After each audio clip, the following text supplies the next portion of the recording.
Astaghfirullah. Assalamualaikum warahmatullahi wabarakatuh. Alhamdulillah wassalatu wassalamu ala Rasulillah.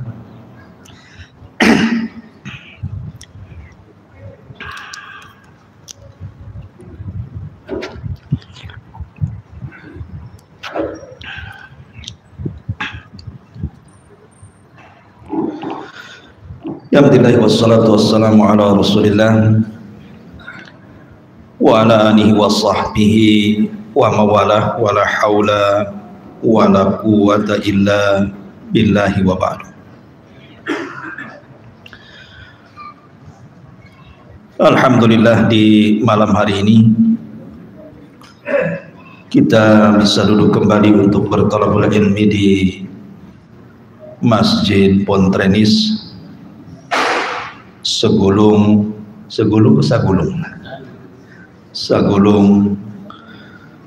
kecamatannya apa? Iyalah, antum sudah tahu semua. Sagulung, Batu Haji, Batam, dan Kepulauan Riau. Salawat dan salam kita hadiahkan kepada Rasul kita Nabi besar Muhammad sallallahu alaihi wa ala alihi wasallam. Nampaknya malam ini masih membahas dunia dukun. Kemarin sempat kita terputus, tetapi khusus malam ini kita akan membahas seputar mistik dan alam gaib.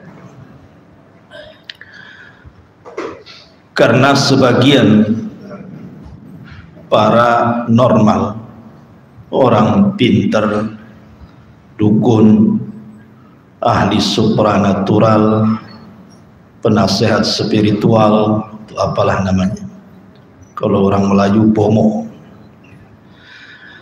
itu selalu mencari pembenaran.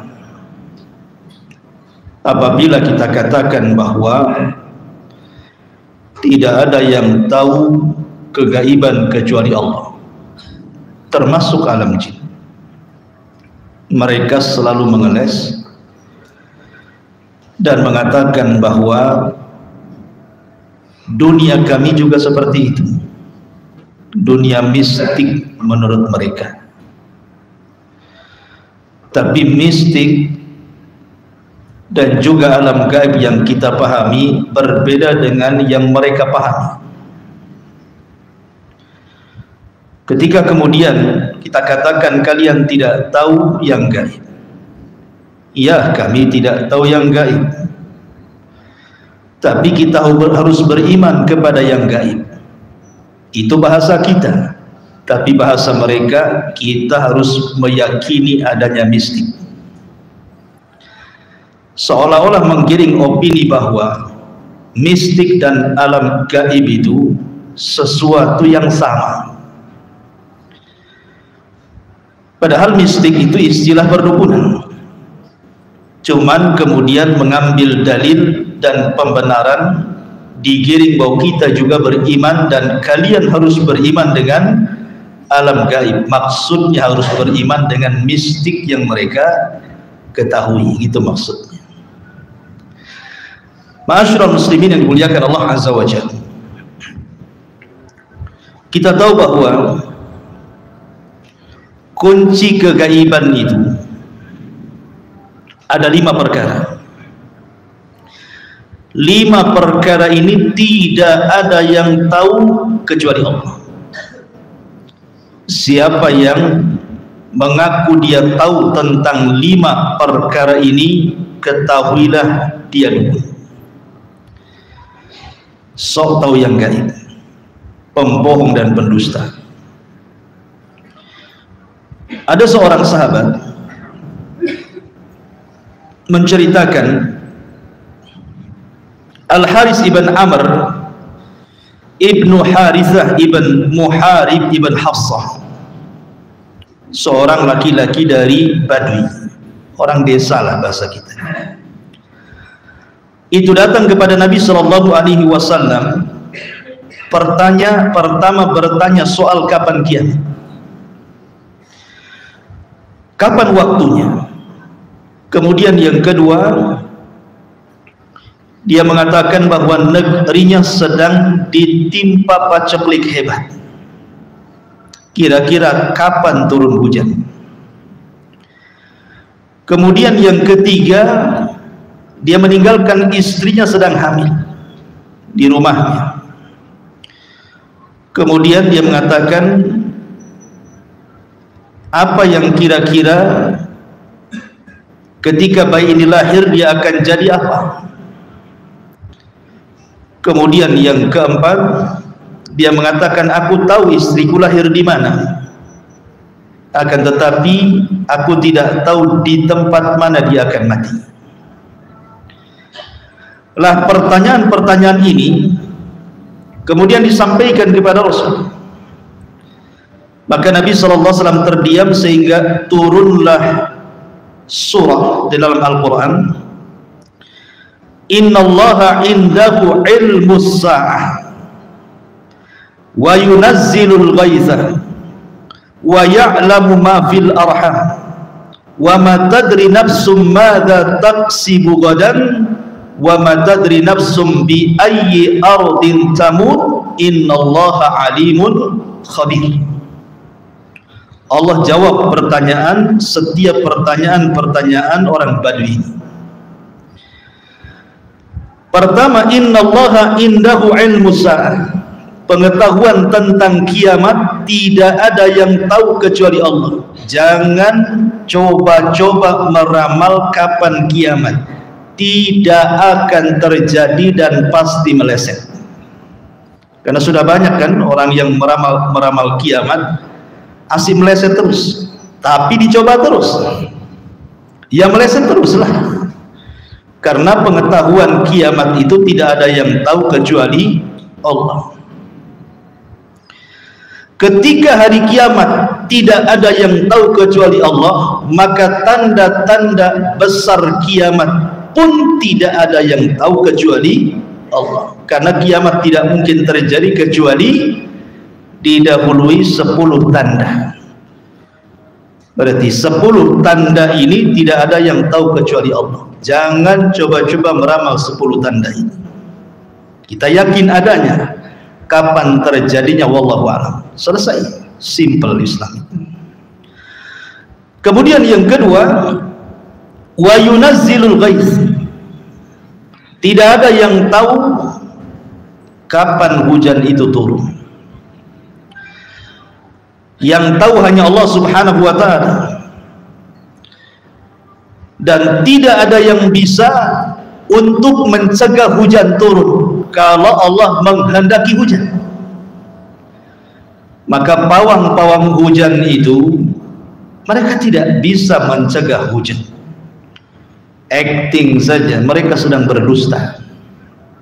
Karena tidak ada yang bisa mencegah turunnya hujan.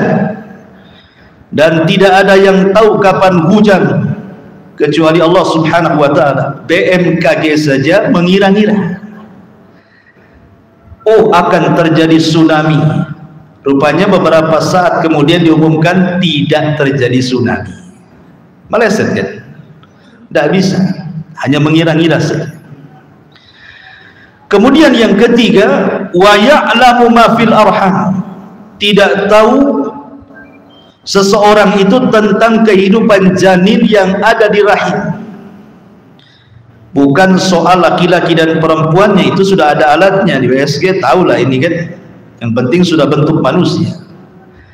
Maksudnya apa yang dicatatkan malaikat dalam rahim itu, bikat birizkihi wa ajalihi wa amalihi, kan itu ya. Rizkinya berapa, kemudian ajalnya kapan, kemudian amalannya gimana, diakhiri dengan husnul khotimah atau su'ul khotimah, tidak ada yang tahu. Itu semua urusan Allah Subhanahu wa ta'ala. Yang jelas manusia tidak mungkin meleset dari takdir.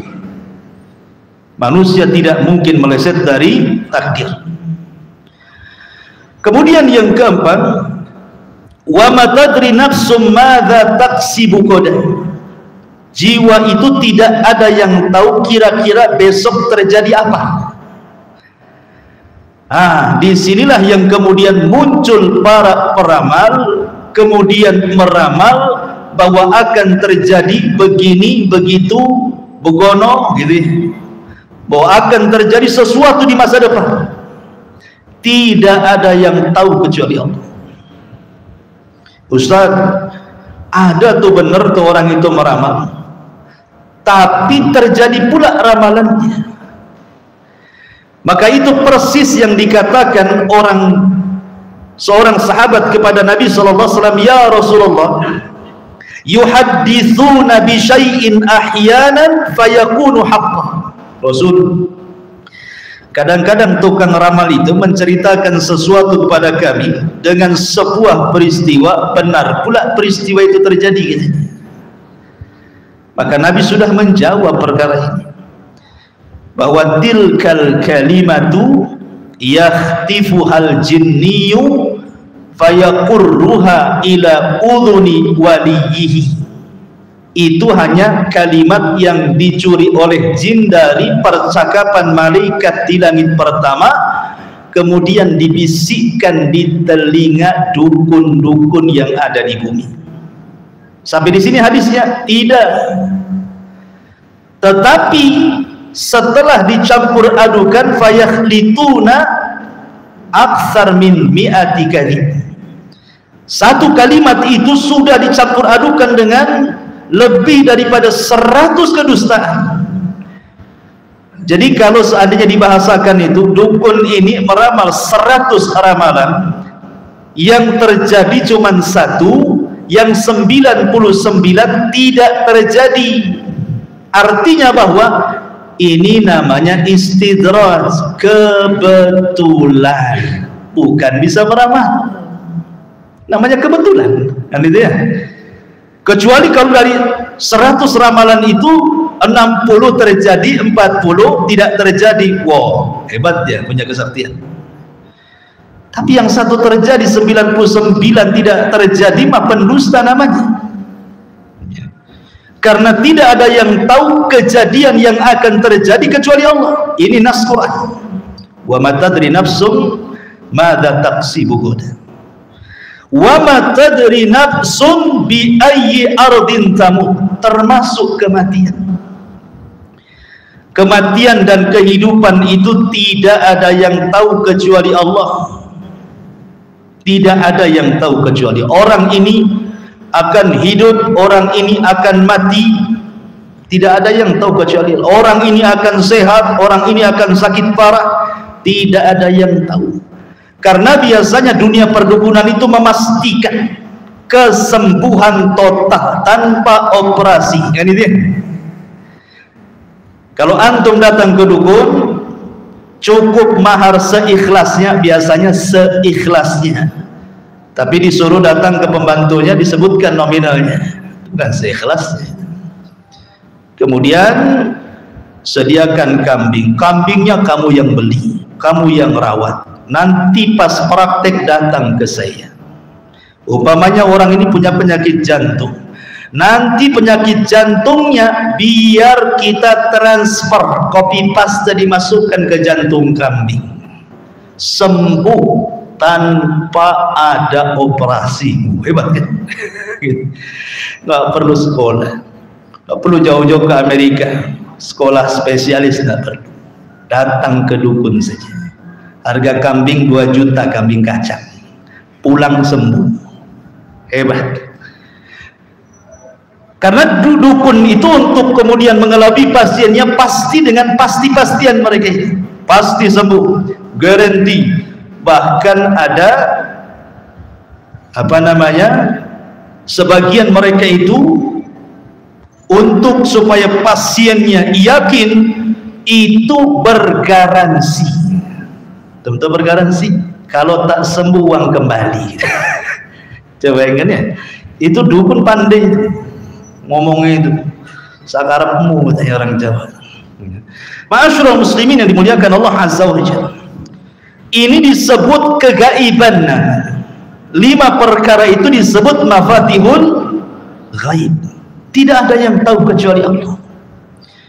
Soal jodoh, soal rizki, soal kematian, tidak ada yang tahu kecuali Allah, karena ini bagian daripada mafatihul ghaib.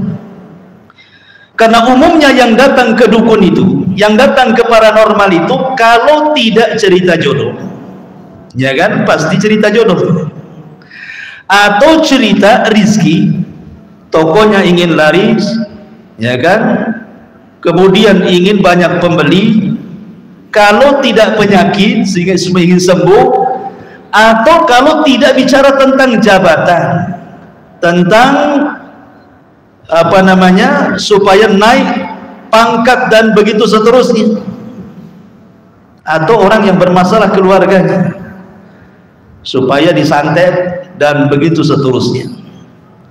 Lah, ini semua perkara gaib, ikhwan.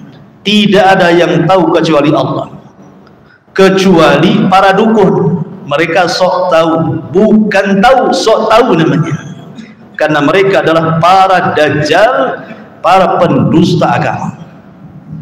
Masalahnya terkadang mereka kemudian mengaku-ngaku kiai, ustadz, tokoh agama, belajar kepada kiai, habaib, tokoh agama, ada kitabnya dan begitu seterusnya untuk meyakinkan masyarakat. Masyarakat muslimin yang dimuliakan Allah Azza wa Jalla, belakangan saya ingin mengomentari ada orang-orang yang kemudian mengatasnamakan dirinya sanggup memburu jin, ya. Apa itu? Ghostbuster atau apa? Ya. Yang buru-buru jin itu, masukkan ke botol, botolnya bolong keluar lagi. Jadi, apakah mungkin jin diburu? Pertanyaan. Yang kedua, untuk apa diburu? Yang ketiga, pakai apa memburunya? Yang keempat, kalau sudah kena, diapakan tuh buruannya itu? Kemudian apa tujuannya? Ma'asyiral muslimin yang dimuliakan Allah Azza wa Jalla, berarti malam ini kita cerita sedikit tentang dunia jin. Dunia jin. Jin itu tidak bisa dilihat kecuali celana jin bisa dilihat. Kalau jin tidak bisa dilihat. Kita lihat beberapa, tapi sebelum saya ingin bercerita tentang bangsa jin, saya ingin menjelaskan tentang khilafiyah. Mungkinkah jin bisa dilihat tuh? Ini karena terjadi khilaf pendapatnya. Saya sebutkan 4 pendapat ulama, mungkin gak jin itu bisa dilihat? Maksudnya dalam bentuk asli, bukan kalau sudah berubah, itu beda lagi. Pendapat yang pertama, ini pendapat jumhurul ulama, mayoritas para ulama, annal jinna yarawna idza tashakkalu fi ghairi suwarihimul asliyati. Sesungguhnya jin itu bisa dilihat, yurawna bisa dilihat apabila tasyakkalu, mereka merubah bentuk dari bentuk asli mereka,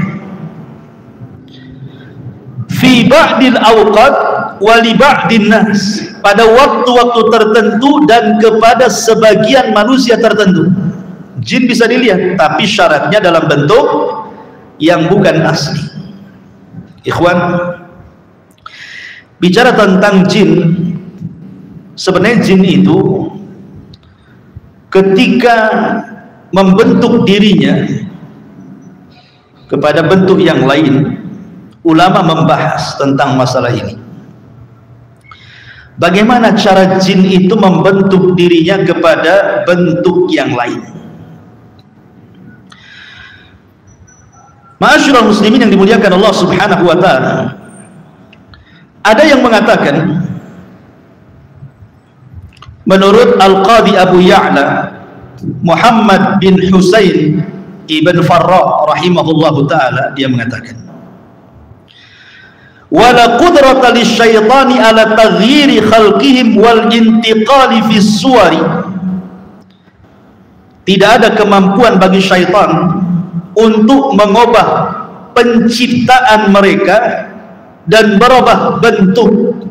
Itu mustahil. Ini Allah sudah bentuk setan, jin.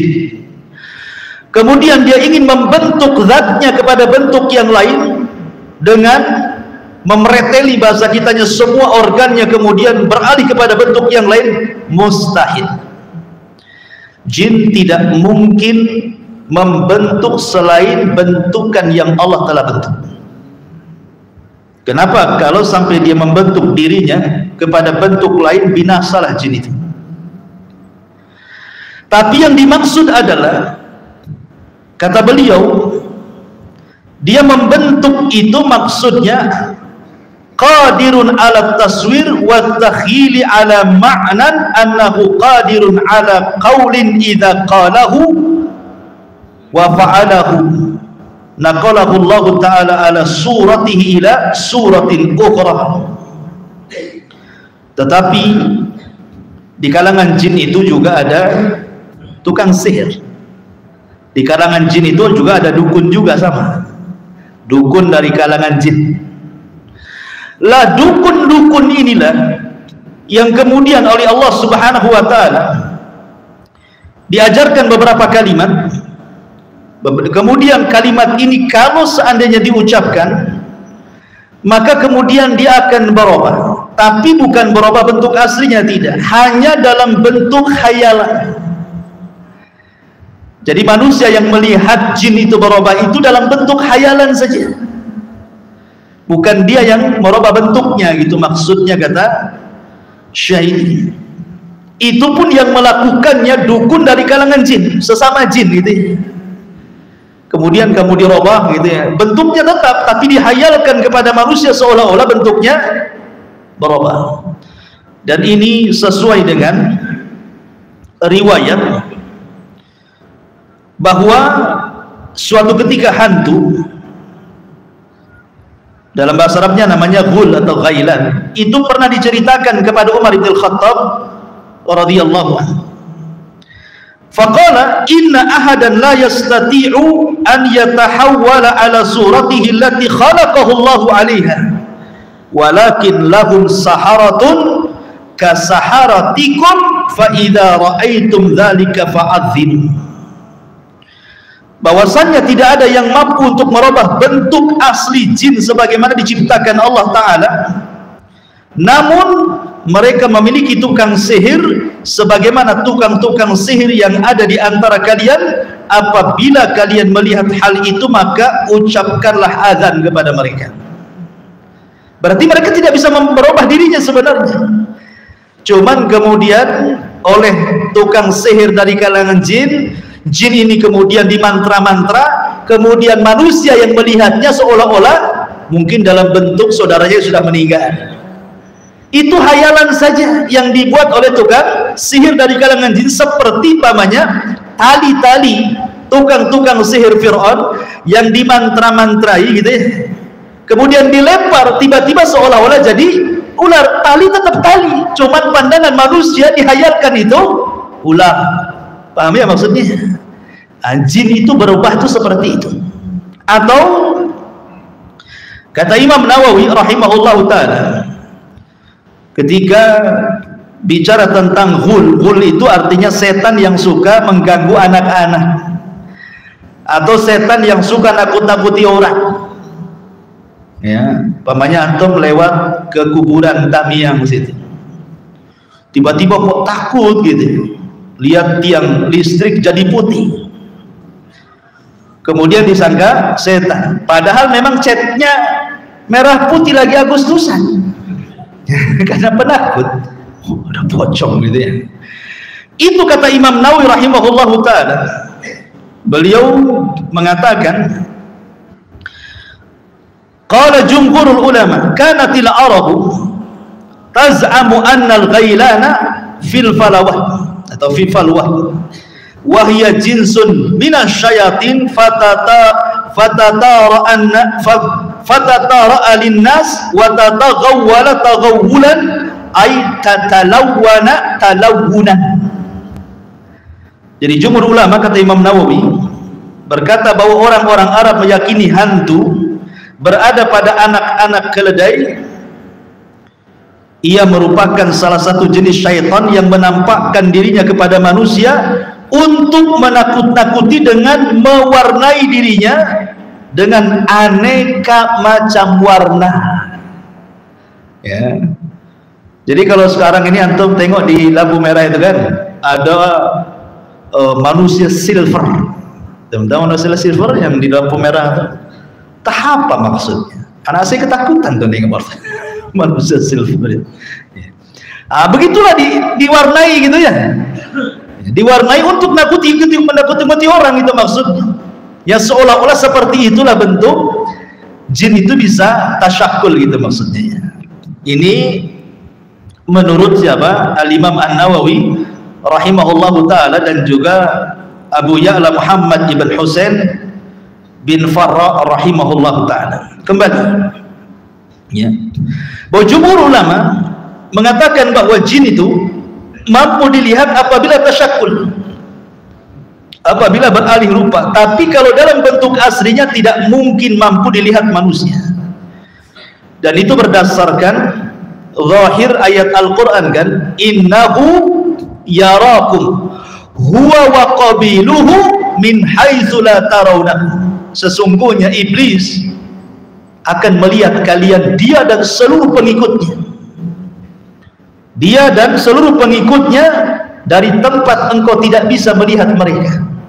Artinya mereka bisa melihat kita, kita pula tak bisa melihat mereka dalam bentuk asli maksudnya.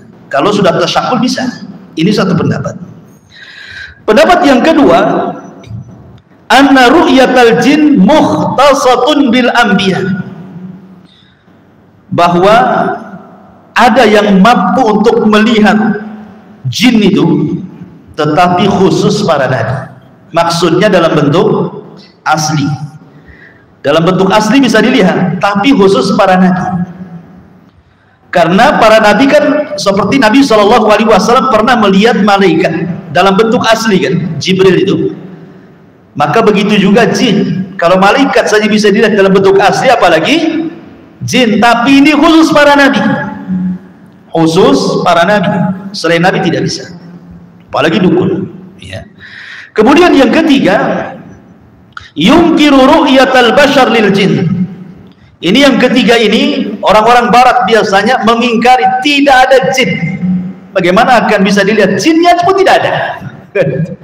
Kan ada orang-orang yang mengingkari jin. Nggak ada jin itu. Kalau tidak ada, macam mana ada barangnya? Namanya tidak ada. Mereka mengingkari tidak bisa dilihat karena tidak ada barangnya. Kemudian yang keempat, mereka agak tawassul. Maksudnya agak luas, di mana ru'yatul jin itu bisa dilihat secara asli, maksudnya lil anbiya, oleh para nabi, walimakhtassahullahu bidzalika min ghairil anbiya minal bashar.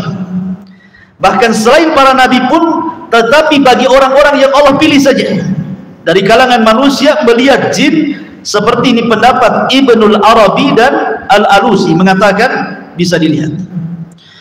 Ini empat pendapat ini semua berdalil, semua mengungkapkan dalilnya. Tetapi ikhwatu fiddin dimuliakan Allah Azza wa Jalla, mana yang paling kuat dari pendapat-pendapat ini? Saya langsung ngambil poinnya saja. Disebutkan oleh para ulama bahwa di antara sekian pendapat yang dikemukakan oleh para ulama di sini,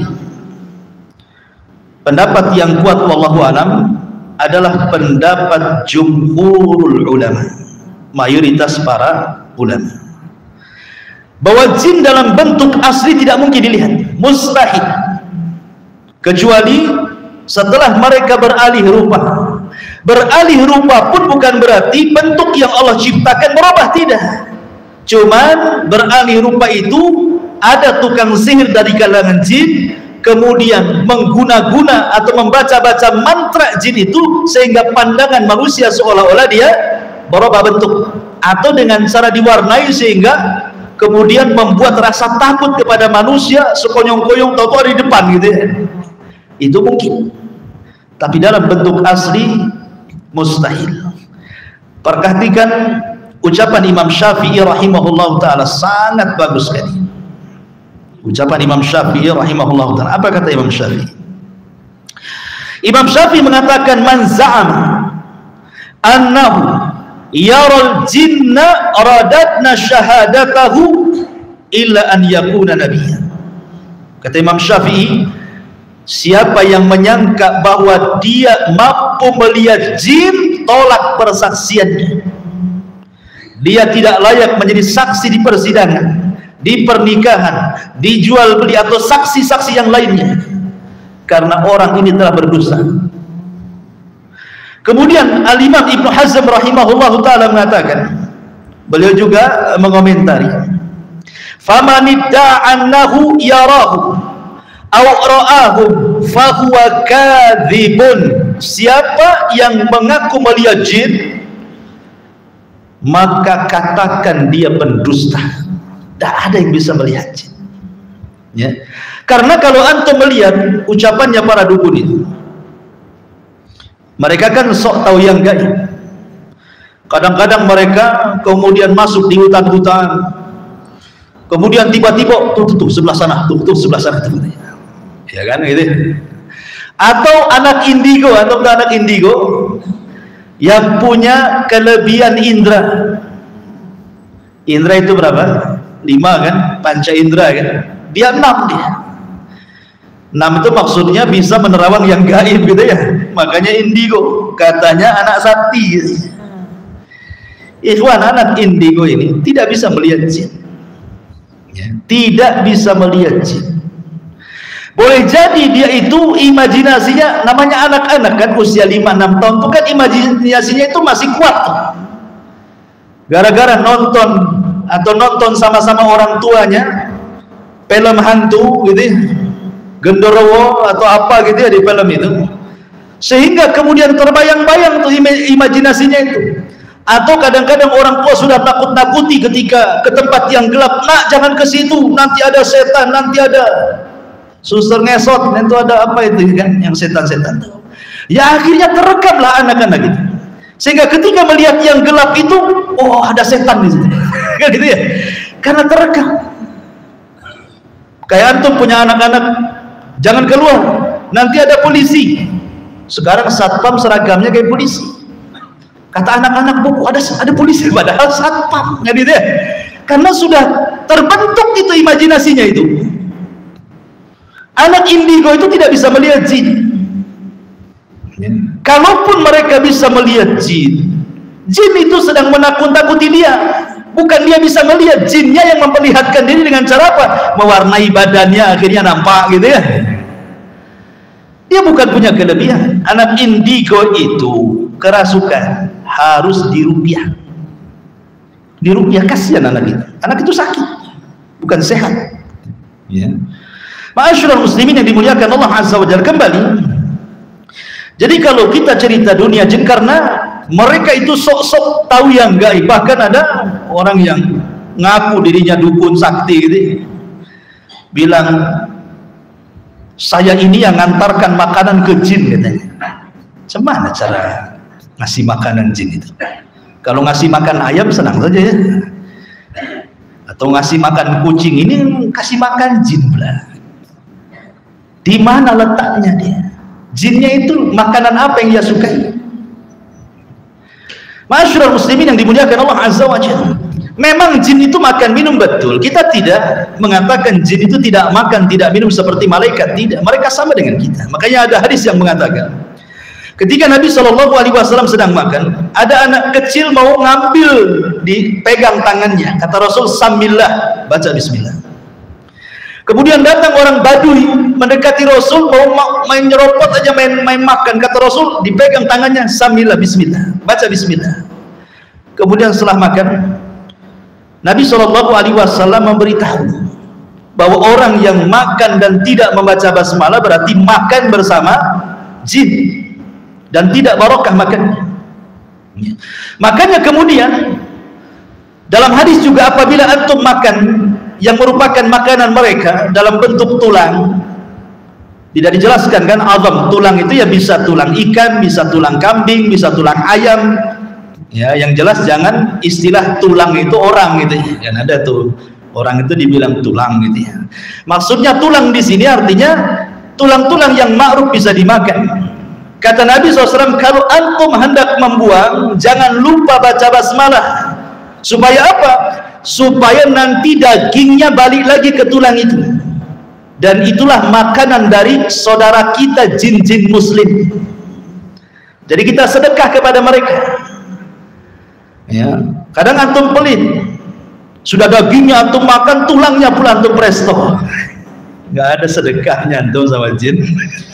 Kasihlah jin itu sedikit, baca basmalah, lempar, nanti itu kembali itu dagingnya. Cuman tidak nampak. Kalau nampak dagingnya kembali, antum ambil lagi itu. Saya dimakan lagi kan itu. Tentu maksudnya Nabi mengatakan seperti itu hanya mereka yang tahu bentuknya kembali dan mereka makan. Jadi mereka juga makan. Bahkan kalau seandainya orang yang masuk rumah tidak baca basmalah, tidak mengucapkan salam, ketika makan tidak baca basmalah, maka rombongan jin dari luar itu akan ngomong kepada kawan-kawannya, kemari, di sini ada tempat mabit katanya. Maka diajak kawan-kawannya nginep di rumah itu, makan sama-sama kita di situ. Makanya dari sini kita katakan, cemana anda ini memberi makan? Kalau ingin memberi makan jin, caranya seperti itu. Habis antum makan, tulangnya buang, jangan lupa baca basmalah. Tapi yang dimaksud orang ini maksudnya adalah ritual. Lah kalau sudah ritual, itu beda lagi. Itu bukan ngasih makan jin, anda sedang menyembah jin. Itu namanya sesajen namanya. Kan gitu ya? Kalau ritual kan identik dengan sesajen, berarti lagi ngasih makan sesajen itu. Anda telah terjerumus pada kesyirikan, kedustaan yang sangat besar dalam Islam, kezaliman yang sangat besar. Inna syirka la dzulmun adzim. Masyurul muslimin yang dimuliakan Allah Azza wa Jalla, sedikit bicara tentang dunia jin. Di dalam Al-Quranul Karim, jin itu ada, jangan sampai diingkari, karena Al-Quran yang menyebutkan adanya jin, bahkan ada satu surat dalam Quran itu namanya suratul jin, menunjukkan adanya jin.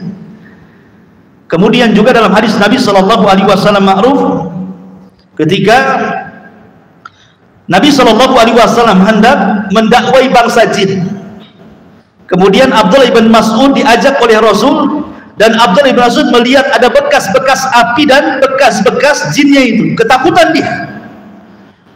Artinya bahwa Nabi SAW diutus kepada mereka, wa ma khalaqtul jinna wal insa illa liya'budun. Secara singkat, pertama tasmiyatul jin. Kenapa jin dikatakan jin? Karena listitarihim an a'yunil insi, karena tidak sanggup dilihat oleh mata manusia. Makanya janin itu diambil dari kata-kata jin. Kan orang nggak bisa melihat janin kan? Jannah, sorga, kita nggak bisa melihat sorga. Maka jin disebut jin karena tidak bisa dipandang oleh kita. Bagaimana mungkin kemudian orang mengaku bisa melihat jin? Ya, kita katakan bisa setelah adanya tasyakul. Kalau tasyakul ya, itu jin yang tasyakul. Tetapi ada juga memang jin-jin itu yang betul-betul muslim, kemudian berada di rumah kita, maka mereka tidak akan mengganggu kita kalau kita tidak mengganggu mereka. Jin muslim tidak mungkin mengganggu. Sudah azan. Hah? Ya udahlah, cerita jinnya nanti lagi. Mesti panjang. Subhanaka wa bihamdika asyhadu an la ilaha illa anta astaghfiruka wa atubu ilaik. Allahu ta'ala alam. Assalamualaikum warahmatullahi wabarakatuh.